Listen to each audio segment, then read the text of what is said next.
Amsal, kitab Amsal, pasal yang ke-29, ayat yang ke-18. Saya akan bacakan. Bila tidak ada wahyu, menjadi liarlah rakyat. Berbahagialah orang yang berpegang pada hukum. Kata wahyu di situ, dalam bahasa Inggris itu disebut vision atau visi. If there is no vision, the people perish. Kalau tidak ada visi, maka umat itu binasa. Di sini terjemahkan umat jadi liar. Maka menjadi liarlah umat. Dalam terjemahan bahasa Inggris dikatakan the people perish. Umat itu jadi binasa kalau tidak ada visi. Nah, visi itu apa? Yaitu pandangan, penglihatan secara rohani. Yang mata jasmani tidak nampak. Disitulah mata rohani kita yang nampak. Itu sebabnya saudara-saudara, saya percaya orang Kristen itu harus memiliki visi yang daripada Tuhan. Beberapa bulan yang lalu, saya dan istri menghadiri sebuah pernikahan di Singapura. Dan kebetulan di meja saya ini duduk semuanya orang Kristen. Di antaranya itu Canon James Wong, hamba Tuhan yang di Singapura sana. Dan dari mereka yang di sekitar tempat duduk kami, kebanyakan adalah pengusaha-pengusaha muda yang sukses, yang berhasil dalam hidupnya. Mereka ada yang jadi kontraktor, mereka ada yang jadi arsitek bangunan, ada yang di bank. Pokoknya ini adalah pengusaha-pengusaha muda yang sukses sekali. Di Amerika disebut YAPIs, yaitu Young Urban Professional, orang-orang yang baru melejit dalam karirnya. Ini mereka itu. Tengah sambil makan, saya dengar mereka ngomong sendiri gitu. Salah satu dari apa yang mereka bicarakan tuh ini. Kenapa ya teman-teman kita ini setelah mereka nikah, setelah mereka punya kerjaan, setelah mereka punya uang, punya apartemen, punya mobil, kebanyakan kerohaniannya jadi mundur. Sama Tuhan mulai ogah-ogahan. Gak seperti waktu masih pertama, waktu muda, berapi-api untuk Tuhan. Kenapa mereka ini pada mundur? Mereka diskusi satu dengan yang lain. Gak tahu, mungkin kerjaan, mungkin karir yang dikejar, mungkin ini dan itu. Mereka diskusi terus. Saya diam saja karena saya gak diajak bicara. Jadi saya diam, saya dengerin. Tapi kebanyakan mereka memikirkan tuh teman-temannya yang pernah aktif tapi akhirnya mundur. Dan mereka sedih dengan hal itu. Kenapa mereka sekarang berbakti gak sungguh-sungguh? Dan kalau ke gereja pun hanya sekedar kewajiban. Dan itu pun tidak reguler, tidak terus-menerus tiap minggu. Kenapa sampai terjadi demikian itu? Kenapa terjadi kemalasan rohani semacam itu? Mereka bicara. Akhirnya setelah mereka bicara lama, rupanya nggak ada jawaban yang begitu pasti. Mereka datang kepada saya, akhirnya nengok kepada saya. Brother Jeremia, katanya, Saudara Jeremia, menurut Anda kenapa itu? Why Christian? Dikatakan banyak yang hilang, banyak yang murtad, banyak yang gak kena sampai tujuan, banyak yang akhirnya padam semangatnya. Kenapa? Saya berdoa, saya harus memberikan jawaban yang tepat. Memang selama itu saya mengamati. Di dalam perjalanan saya melayani dari kota ke kota, dari gereja ke gereja, apalagi pengalaman yang sangat berharga, yaitu selama 4 tahun saya mengembalakan jemaat ini. Ini satu kekayaan rohani yang tidak pernah saya dapatkan. Selama saya melayani Tuhan selama 20 tahun, 4 tahun terakhir ini saya diperkaya oleh Tuhan. Sejak saya menunggui jemaat dan melihat jemaat ini, saya diperkaya oleh Allah. Dan saya mengamati kenapa orang mundur, kenapa orang ninggalkan Tuhan, kenapa orang semangatnya pudar, kenapa orang tidak lagi ada gairah yang menggebu-gebu untuk berbakti kepada Tuhan. Kenapa orang mulai kompromi dengan dosa? Kenapa orang mulai masuk dalam kecemaran dunia? Kenapa orang terlibat dalam kenajisan? Kenapa orang mulai berani berbuat dosa yang melanggar firman Allah? Saya temukan satu hal, yaitu ayat ini. Saya katakan kepada mereka, why Brother Jeremiah? Saya katakan, there is one thing that is not there. Apa itu? Vision. Saya katakan, orang itu tidak punya visi lagi. Kalau orang Kristen sudah kehilangan visi, Kristennya akan hancur. Kalau orang Kristen sudah tidak punya pandangan rohani yang jelas, nggak tahu rencana Allah yang jelas dalam hidupnya, visinya mulai kabur, dan tidak tahu kenapa dia jadi Kristen. Dia hanya asal masuk keluar gereja, lama-lama bosan. Orang yang hanya keluar masuk gereja, lama-lama bosan. Pertama senang, kayak zaman Gosit pada waktu dibikin itu, ada orang skating itu, wah orang senang sekali, 6 bulan kemudian bosan. Goskitnya bangkrut. Bowling juga gitu, muncul di kota Surabaya, aduh orang bowling sampai antri-antri, cari lane aja sulitnya setengah mati. Sekarang yang satu bangkrut, yang satu hampir ditinggalkan orang. Begitu juga kalau gereja berbakti, hanya itu-itu saja, tanpa punya visi. Betul-betul Allah belum menyentuh hatinya, dan visi Allah tidak pernah lahir dalam diri orang tersebut. Christian without vision will perish. Orang Kristen tanpa visi akan binasa. Kayak pada waktu bangsa Israel keluar dari tanah perhambaan Mesir di bawah pimpinan Musa menuju ke tanah perjanjian yang mengalir dengan susu dan madu, dan namanya tanah apa? Kanaan.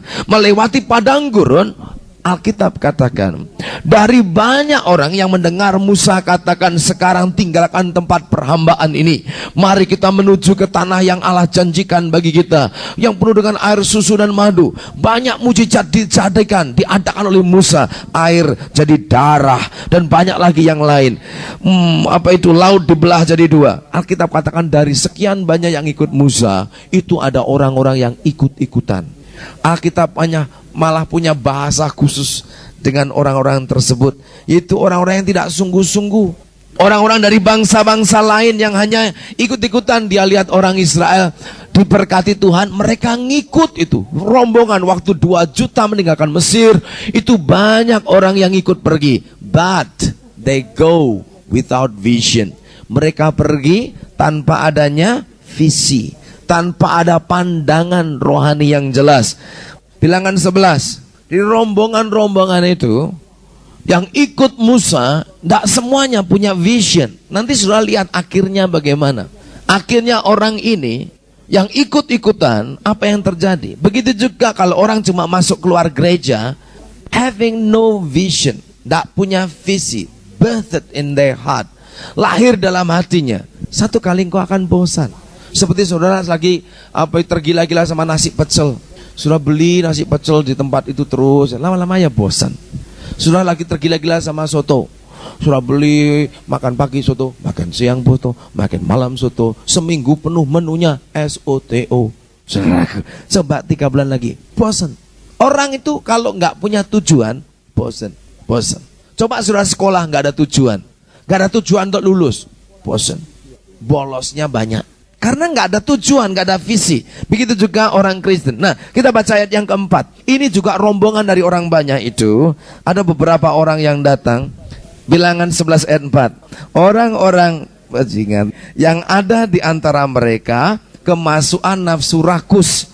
Dan orang Israel pun menangislah pula serta berkata, siapakah yang akan memberi kita makan daging? Nah, sudah tahu kisahnya.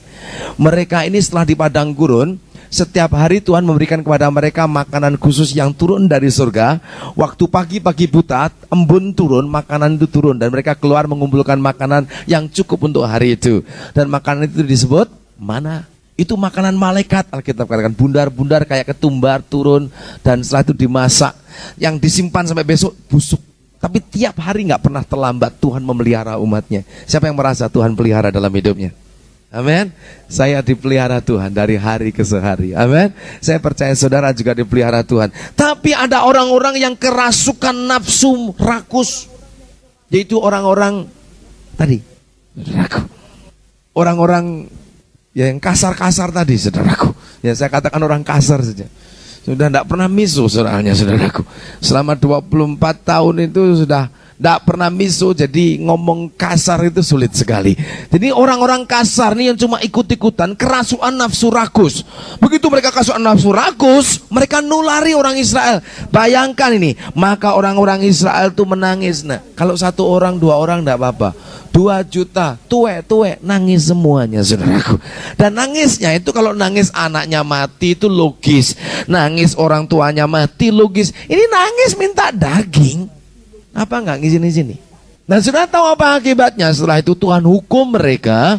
Dan akhirnya ular tedung datang, ada yang dimakan ular tedung mati, ada juga yang akhirnya makan apa itu, Tuhan kasihkan apa itu burung puyuh sebanyak-banyaknya. Akhirnya mereka tuh makan tumpukan burung puyuh tuh dimakan sampai dagingnya tuh keluar dari hidungnya, dari telinganya, sampai tengah-tengah makan, ditelan, mati semuanya. Dan Allah kasih pelajaran di sini. Inilah orang-orang yang cuma ikut-ikutan tanpa punya apa saudara? Visi. Itu sebabnya ikut Tuhan itu harus jelas. Di dalam gereja ini kita coba mengajar dari dasar kekristenan. Saudara yang belum ikut silahkan ikut. Sudah ikut pelajaran hidup berjemaat. Supaya apa? Dalam diri kekristenan kita itu, kita tahu datangnya dari mana, dan kita tahu sedang berada di mana, dan kita tahu kemana kita pergi dalam kerohanian kita. Orang yang tahu itu tidak akan pernah bosan, tidak pernah akan murtad, tidak pernah akan meninggalkan Tuhan. 24 years, 24 tahun saya melayani Yesus, saya tidak pernah ingin murtad, sehari pun tidak pernah. Karena apa? Ada visi yang kuat di dalam diri saya. Dan sebagai gembala sidang, saya tidak ingin seorang pun binasa. Saya tidak ingin saudara yang mulai semangat akhirnya patah di tengah jalan dan tidak sampai tujuan. Saya tidak ingin apa yang terjadi dengan Yudas terjadi dengan saudara. 12 murid Yesus tapi satu nggak berhasil. Saya tidak ingin seorang pun tidak berhasil. Saya ingin kita sama-sama melayani sampai Tuhan Yesus datang kembali. Amin saudaraku. Siapa yang ingin jadi Kristen 3 tahun setelah itu murtad? Ada yang ingin jadi Kristen 15 tahun dan setelah itu murtad? Angkat tangan. Gak ada. Siapa yang ingin jadi Kristen selama-lamanya ikut Yesus sampai kedatangannya yang kedua kali? Angkat tangan. Amin. Itu yang Tuhan inginkan. Jadi caranya bagaimana? Yaitu orang yang punya pandangan, punya visi, punya rencana Tuhan. Oh, jadi Kristen bukan hanya ikut agama, bukan hanya belajar nyanyi, bukan hanya masuk gereja, tapi tahu kenapa tadinya yang hidup dalam dosa. Upah dosa itu maut. Tanpa Yesus aku ini masuk neraka. Karena setiap orang itu lahir sudah ada dosanya.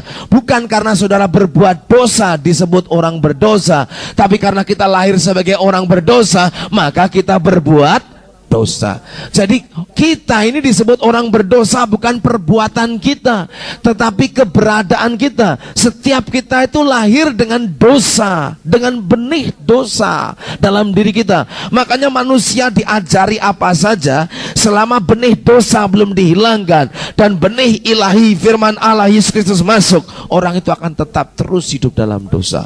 Dan dosa itu upahnya maut. Maut itu kematian, kematian itu kebinasaan kekal. Dan kita diselamatkan oleh Yesus Kristus, dilepaskan dari dosa, hidup baru, disucikan, hidup benar. Untuk apa ini? Ada tujuannya. Ada tujuannya. Bukan sekedar supaya masuk gereja tiap minggu. Apalagi ada orang yang cuma keluar masuk gereja tanpa terima Yesus. Itu saya kasihan sekali. Dia masuk gereja, keluar gereja, hafal lagu-lagu rohani, ngerti khotbah, tapi tidak pernah bertobat, tidak pernah minta ampun dosa, tidak pernah ngundang Yesus masuk dalam hatinya. Saya kasihan. Orang itu mungkin besar di gereja, sampai mati di gereja, tapi masuk neraka. Karena apa? Tidak mengalami pembaharuan. Karena Yesus tidak pernah masuk dalam hatinya. Tapi kalau orang sudah mengalami Yesus dalam hatinya, dan Yesus beritahu visi dalam hidupnya, itu orang tidak bisa mundur. Salah satu tokoh yang saya kagumi, kita akan pelajari satu dalam perjanjian lama, satu dalam perjanjian baru. Dan satu orang dalam perjanjian lama ini orang yang punya visi yang luar biasa. Pernah gagal dalam hidupnya, tapi visi tidak pernah padam. Karena visi yang tidak pernah padam itu, dia jalan sampai detik terakhir dia ikut Tuhan. Kita baca itu ayat di dalam Ibrani pasal yang ke-11 ayat yang ke-23.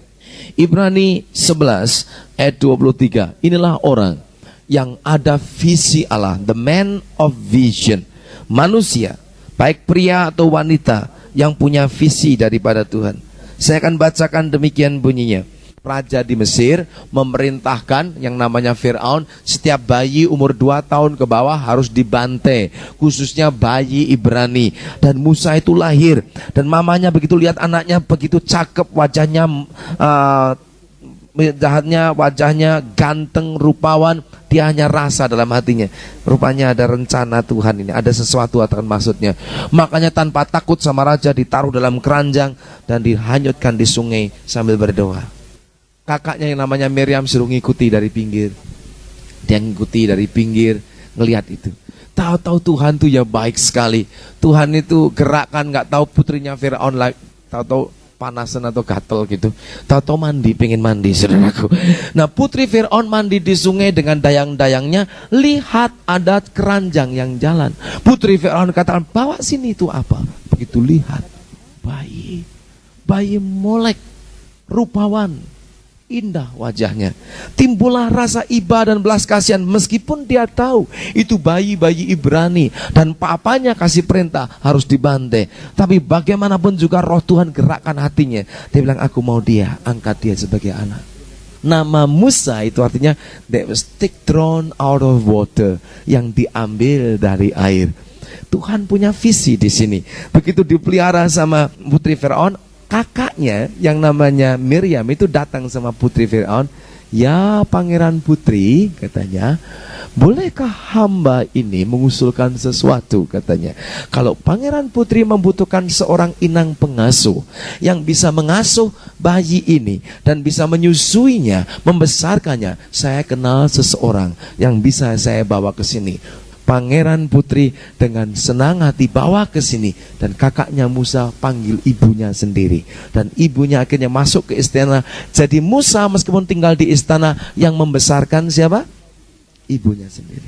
Dan disitulah visi itu ditularkan sama dia. Sejak kecil mulai ngomong-ngomong, Musa, Musa sini, dia jalan-jalan. Kamu Musa bukan anaknya putri Firaun, kamu itu anak saya. Mungkin Musa, bukan, kamu suster, katanya mungkin saudaraku. Ya, tapi karena tiap hari diomongi, kamu tuh anak saya, kamu bukan bangsa Mesir, kamu ini bangsa Ibrani, kamu ini umat pilihan Allah. Akhirnya masuk juga, masuk di dia. Makin besar, kamu tahu nggak, kita punya bangsa yang sesungguhnya tinggalnya di Gosen. Gosen itu satu kompleks khusus orang Israel tinggal, orang Ibrani tinggal, dan itu kampung yang kumuh sekali, miskin sekali. Semua yang tinggal di situ buruh kasar. Orang Israel waktu itu diperbudak jadi buruh kasar, dan diberitahu, Musa, itu bangsamu, kita harus berusaha untuk melepaskan. Visi itu lahir. Apa akibatnya? Ayat 24, baca ayat 24. Ayat 24, karena iman maka Musa setelah dewasa menolak disebut anak apa saudaraku? Putri Firaun. Begitu dia dewasa mulai ngerti visi Tuhan, dia katakan, waktu mungkin itu putri Firaun panggil, nyo sini nyo, katanya, anakku yang manis. Bukan anakmu lagi, katanya Musa. Loh, kamu kan saya besarkan. Bukan, katanya. Dia menolak. Jadi disebut anak putri Firaun. Kenapa? Ada visi dalam dirinya. Dia berani menolaknya, menolak fasilitas Mesir yang ada. Dia berani. Orang yang punya visi, dia tahu identitasnya. Amin, saudaraku. Orang yang punya visi itu dia tahu siapa jati dirinya. Dia bukan orang sembarangan. Dia adalah anak raja. Amin, saudaraku. Kita ini anak raja. Amin. Kita ini anak raja. Sering kali saya rasakan itu. Di mana-mana saya rasa itu pelayanan sebagai anak raja itu luar biasa. Berapa kali antri tiket kapal terbang, yang lain gak dapat, anak raja dapat satu, saudaraku. Sering saya alami dalam hidup saya. Saya tahu identitas saya. Saya tidak mau disamakan dengan anak-anak iblis, anak-anak dunia. Di kantor, di perusahaan, di kuliah, di sekolah, di kampus, dimanapun engkau berada, engkau harus tahu siapakah engkau. Engkau lain dengan orang sekitarmu. Amin. Kalau mereka katakan kamu kok aneh, bukan aneh, lain. Aneh sama lain tuh beda, saudaraku. Ya, tidak perlu aneh, yang penting lain. Amin, saudaraku. Kita orang Kristen lain. Kamu kok nggak mau pergi ke tempat-tempat ini, disco, karaoke, gini, rokok, mabuk ini? Kami lain. Aneh kamu? Nggak aneh, lain kami. Karena kami anak raja. Amin, saudaraku. Saudaraku lihat itu, kalau Pangeran Charles itu, anaknya Ratu Elizabeth itu, pernahkah saudara baca di Quran, maka Pangeran Charles jalan-jalan di pinggir sungai Porong sambil ketemu puntung rokok? Nggak mungkin dia akan, karena dia tahu dia lain. Dia turunan raja. Tidurnya pun lain, caranya ngomong pun lain, pakaiannya lain, tindak tanduknya lain, makanannya lain. Karena memang dia lain, kita ini lain. Amin, saudaraku. Menunya juga lain, bacaan kita juga lain. Orang-orang yang tidak kenal Tuhan bacanya nggak karu-karuan, yang merusak jiwa, silat terus pakai kongping segala macam itu, ya. Videonya kungfu terus. Kita anak Tuhan lain. Videonya kebangunan rohani, videonya puji-pujian lain. Kita nih punya identitas sendiri. Lihat ini, kalau orang punya visi, dia berani nolak itu semuanya. Kalau orang tidak punya visi, kompromi, dia ngikut. Kemarin ada yang datang sama saya, Kak Yer, saya udah kerja, saya senang di kerjaan saya sebetulnya, dan bos saya ya baik, tapi makin berat Kak Yer. Kenapa? Soalnya kalau ada tamu datang saya harus nemani kemana? Ya makan, ya ke karaoke, ya ke night club. Jadi saya nggak enak. Yang ngomong, jangan mau, jangan takut dipecat. Kalau kamu menghargai Tuhan, Tuhan akan menghargai kamu. Dan apa yang kau takutkan belum tentu terjadi. Kalaupun yang terjadi, Tuhan sediakan pekerjaan yang lebih besar, gajinya juga lebih besar. Karena engkau ingin memuliakan Allahmu. Amin, saudaraku. Amin. Ngikut Tuhan itu ada berkatnya. Kalau ikut Tuhan gak ada berkatnya, bagaimana orang begitu banyak jutaan mau tetap ikut Tuhan? Tuhan itu menghargai kita kalau kita tahu menghargai firman-Nya. Ayat 25, perhatikan di situ apa yang terjadi. Inilah orang yang punya visi. Beda sekali. Karena ia lebih suka menderita sengsara dengan umat Allah daripada untuk sementara menikmati kesenangan dari dosa. Lihat, orang kalau punya visi, dia rela menderita sengsara bersama umat Allah. Sudah tahu nggak? Begitu Musa temukan identitasnya, siapa dirinya, dia tolak sebagai anaknya Fir'aun, cucunya Fir'aun, anaknya putri Fir'aun. Dia katakan, aku mau tinggal dengan kaumku di kampung kumuh, tempatnya buruh-buruh kasar. Aku rela menderita dengan umat Tuhan. Orang yang punya visi rela menderita karena Tuhan Yesus Kristus. Amin, saudaraku. Kita harus rela menderita. Kita rela pikul salib. Jangan ngomel ikut Tuhan. Penderitaan kita alami. Haleluya. Kita belum apa-apa. Belum menderita seperti Yesus sampai darahnya keluar. Kita belum apa-apa. Oleh sebab itu orang yang punya visi ikut Yesus, dia rela sengsara. Dia rela menderita. Ini penting. Orang Kristen jangan hanya cari berkatnya aja, penderitaan pun juga harus mau. Amin, saudaraku. Karena penderitaan itu juga berkat surgawi yang indah bagi kita. Saya ikut Tuhan, tidak selamanya ngalami enak. Kadang-kadang ngalami tidak enak, tetapi saya tetap ikut Dia. Karena bagi saya lebih baik menderita bersama umat Tuhan daripada menikmati kesenangan dosa yang cuma sementara. Kesenangan dosa itu cuma sebentar, tapi akibatnya itu kekal sampai selama-lamanya. Lebih baik kita menderita, tidak usah sentuh dosa itu, tapi kita sukacita hidup kekal sampai selama-lamanya. Amin, saudaraku. Kita di dunia ini hidup berapa tahun sih, saudara? Paling-paling ada yang 70 tahun, 80 tahun, 90 tahun.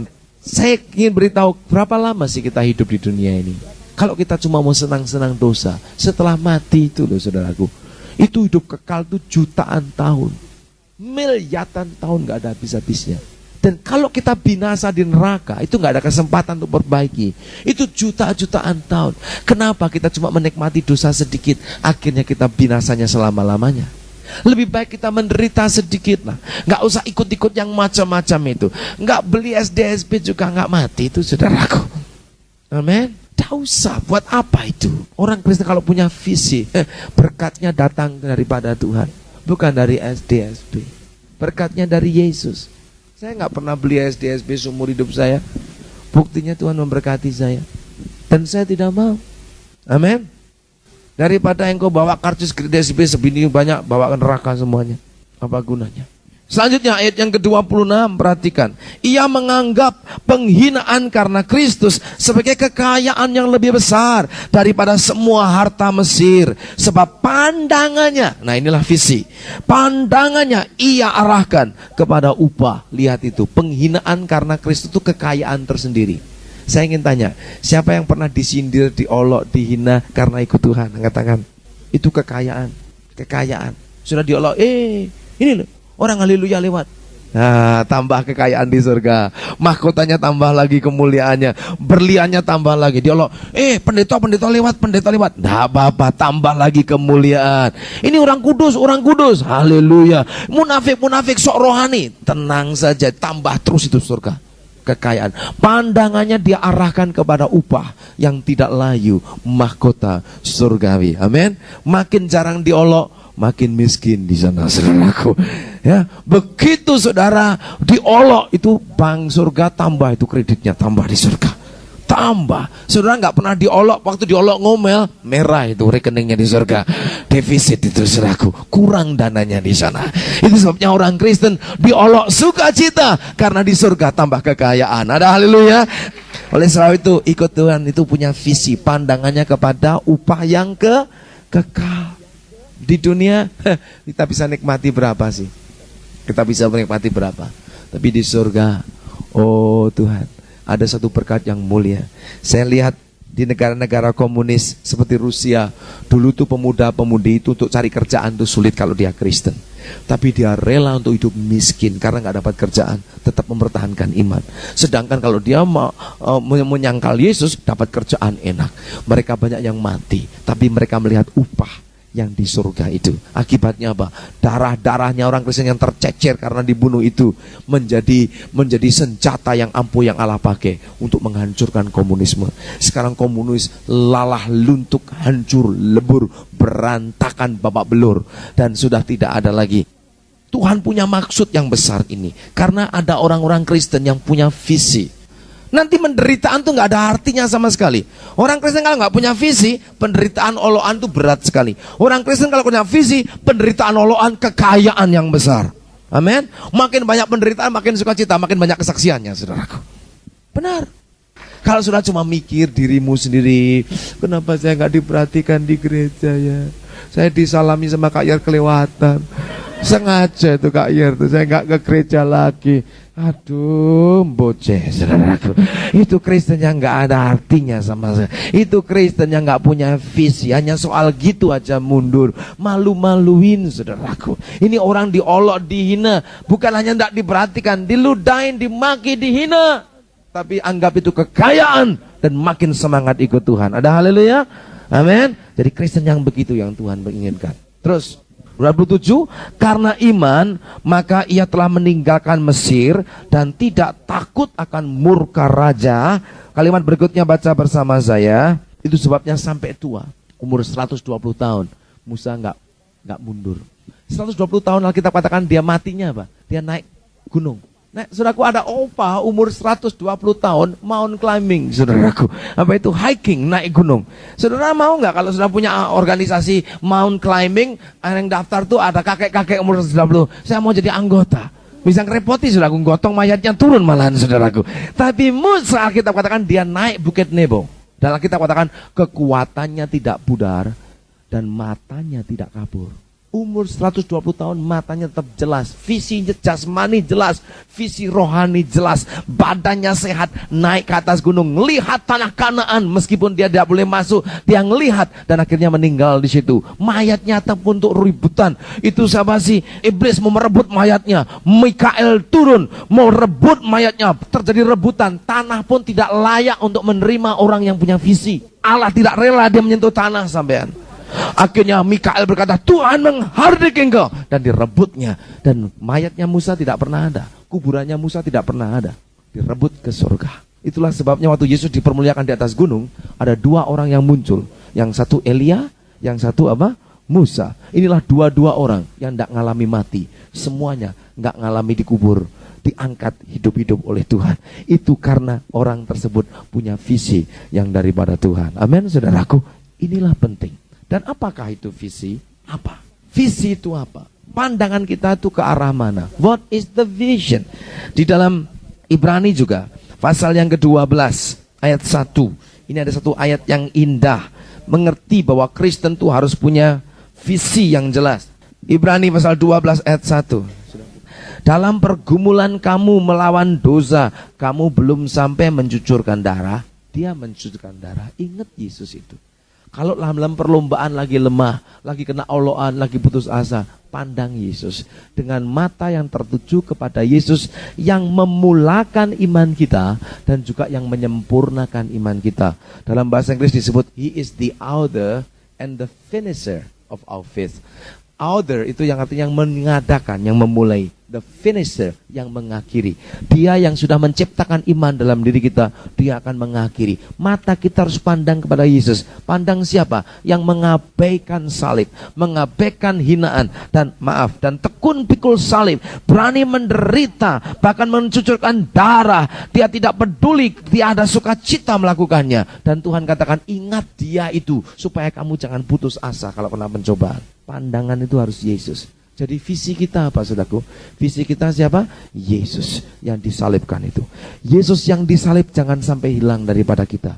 Penderitaan dia, penderitaan kita. Kalau kita menderita bersama dia, itu kemuliaan yang Allah sediakan bagi kita semuanya. Amin. Jadi orang Kristen yang punya visi, pandang Yesus. Kalau kita pandang Yesus, tidak akan jatuh. Sudah ingat, waktu Petrus jalan di atas air, selama matanya pandang Yesus, dia nggak akan jatuh. Begitu dia noleh angin, noleh ombak yang besar, noleh angin, gelombang sana, mulai tenggelam. Karena tidak pandang Yesus. Satu kali juga ada seorang atlet yang membuat seutas tali melewati jeram Niagara yang ada di Niagara Falls di Amerika itu. Dan dia itu jalan melewati tali seutas tali, nyebrangi jeram Niagara Falls. Bayangkan, itu orang jatuh jadi tomat, saudaraku. Pasti. Itu kami beberapa kali ke sana. Aduh, itu tempatnya ngeri sekali. Keadaannya curam dalam sekali. Tapi itu orang disaksikan dari pihak Kanada dan Amerika. Ribuan orang menyaksikan. Atlet satu itu dia jalan di atas tali.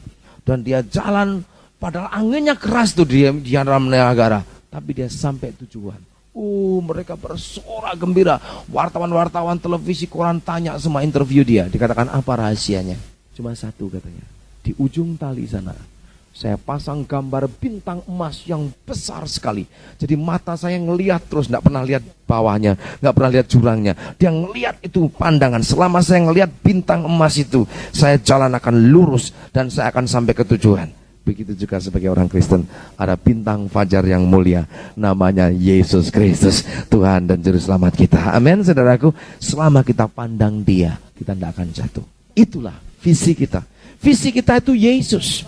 Yesus itu visi kita. Satu kali Yohanes dipenjarakan. Kita baca itu ayat. Dalam ayat yang kedua pasal 1, Yohanes telah bersaksi tentang firman dan kesaksiannya yang diberikan oleh Yesus Kristus, segala sesuatu yang dilihatnya. Ayat 4, dari Yohanes kepada 7 malaikat jemaat yang di Asia kecil, kasih karunia menyertai kamu. Jadi ini Yohanes lagi berada di satu pulau, namanya Pulau Patmos. Dan di situ dia diasingkan karena imannya kepada Yesus Kristus. Pulau itu gersang, saya sudah pernah lihat slide-nya. Itu cuma batu karang aja, nggak ada apa-apa. Di situ dia sendirian. Nggak ada persetujuan doa, nggak ada kesan, nggak ada kebangunan rohani, nggak ada seminar. Dia nggak pernah terima kartu Natal, nggak pernah ditelepon, sendirian di situ. Karena Yesus. Apakah dia putus asa? Tidak. Kalau saudara lihat pasal itu juga ayat yang ke-12, waktu aku berpaling melihat suara yang berbicara kepadaku. Dan setelah aku berpaling, tampaklah kepadaku 7 kaki dian emas. Dan di tengah-tengah mereka ada seorang anak manusia berpakaian jubah yang panjangnya sampai ke kaki.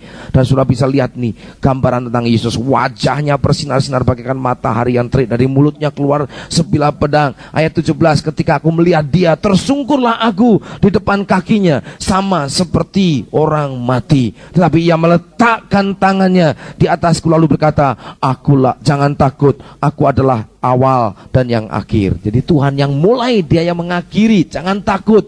Yohanes, kamu di pulau terpencil sendirian, jangan takut. Aku yang memulai iman dalam dirimu, aku akan mengakhiri engkau. Aku nampakkan diriku karena aku menyertai engkau. Saya ingin beritahu orang Kristen yang punya pandangan kepada Yesus, dia tidak akan murtad, tidak akan meninggalkan Tuhan sampai tua sekali. Yohanes hidup dan tidak meninggalkan Yesus. Ini penting dalam kehidupan Kristen kita, untuk tidak meninggalkan Tuhan. Visi yaitu Yesus, salibnya, penderitaannya menjadi visi kita. Yang kedua, visi itu apa? Rencana Tuhan.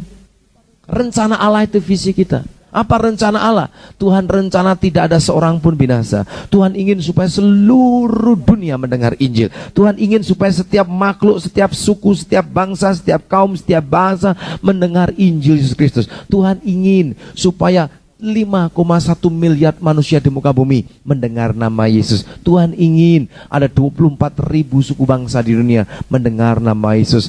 Tuhan sedang melawat karena Tuhan ingin supaya umatnya masuk dalam visi Allah pada akhir zaman ini. Amin. Saudaraku, sebagai jemaat di sini, saya ingin sudah punya visi yang jelas. Gereja ini juga punya visi. 4 tahun yang lalu, waktu gereja ini berdiri, Tuhan kasih visi. Satu jemaat yang dimuridkan, yang akhirnya jadikan pemimpin. Dan setelah jadi pemimpin, kemanapun pergi jemaat itu akan memberitakan Injil. Dan tidak hanya memberitakan Injil, tapi merintis untuk mendirikan jemaat lokal. Dimanapun dia pergi, engkau boleh kerja, sambil kerja di sana visimu harus tetap sama. Menginjil beberapa orang, kumpulkan 5-6 orang, muridkan jadi 10 orang, jemaat berdiri di situ. Itu yang Tuhan inginkan, itu visi dari gereja ini. Kemanapun engkau pergi, harus ada jemaat berbentuk. Tuhan suruh untuk merintis jemaat ini. Yeremia, kamu menginjil sudah 17 tahun lamanya. Sekarang dirikan jemaat yang sesuai dengan pola perjanjian baru, yang di dalamnya orangnya semuanya murid, yang mau dimuridkan, di training jadi pemimpin, yang akan menjadi garam dan terang bagi bangsa ini. Waktu itu saya terbakar hati saya, dan jemaat mulai dengan 30 orang. Saya nggak pikir kalau jadi begini banyak. Bukan hanya di Surabaya, tapi cabangnya banyak di mana-mana. Kemarin baru diresmikan satu lagi di Jakarta. Jadi jemaat di Jakarta sekarang itu 3. Ya, satu Fajar Kemuliaan, satu Fajar Kebangkitan, satu jemaat diresmikan lagi. Kemarin namanya Cahaya Kemuliaan. Amin, saudaraku. Pokoknya nama kita yang bagian atas-atas, masa depan cerah, Fajar. Sekarang Fajarnya sudah bersinar, ganti Cahaya, saudaraku. Mungkin 15 tahun lagi namanya diganti Surya semuanya. Surya Kemuliaan, Surya ini, karena kehabisan nama Cahaya atau Fajar. Karena gereja bertumbuh terus. Cari kerjaan untuk uang, tapi kerjaan dengan visi. Kalau ingin cari kepuasan diri sendiri, makin kau cari makin tidak puas. Orang Kristen itu harus membunuh egonya, baru dia menang. Kalau orang Kristen mengumbar, mengujo, memanjakan, melampiaskan egonya, kemauan diri sendiri, engkau akan patah di tengah jalan. Tapi doa saya, visi Allah itu lahir dalam dirimu. Dan saya akan bacakan selanjutnya. Tokoh perjanjian baru yang visi Allah membakar dalam dirinya sehingga berani mengalami segala perkara. Kisah Rasul pasal yang ke-26 ayat 19. Kalau orang Kristen punya ini, aduh, hidupnya itu sepenuhnya untuk Tuhan. Pasal 26 ayat yang ke-19, waktu dia diadili, waktu disesah, waktu dia kena hukuman yang mengancam nyawanya akan dihukum mati karena dia adalah seorang yang mengatakan Yesus Tuhan dan bukan kaisar, dan dia dibelenggu. Lihat pernyataannya ayat 19. Sebab itu ya Raja Agripa, katanya, kepada penglihatan atau visi yang dari surga itu tidak pernah aku tidak taat. Sejak dia bertobat, dia terima visi dari Tuhan untuk memberitakan Injil. Dia tidak pernah tidak taat. Itu sebabnya dia jalan terus sampai terakhirnya. Dia karam kapal 3 kali, dicambuk 39 kali, 3 kali lamanya. Dan keadaan diracuni, digigit ular, disiksa, dilempari batu sampai mati. Oh, banyak penderitaannya. Dia tidak pernah pudar kepada visi itu. Tidak pernah aku sampai tidak taat. Saya ingin setiap saudara melayani dengan visi. Yang bagian musik melayani dengan visi. Yang bagian pemuritan engkau melayani dengan visi. Pelayanan children ministry, serve with vision. Jangan hanya ngajarin anak-anak dalam Alkitab ada orang pendek, cepo, namanya Sakeus, manjat pohon mangga.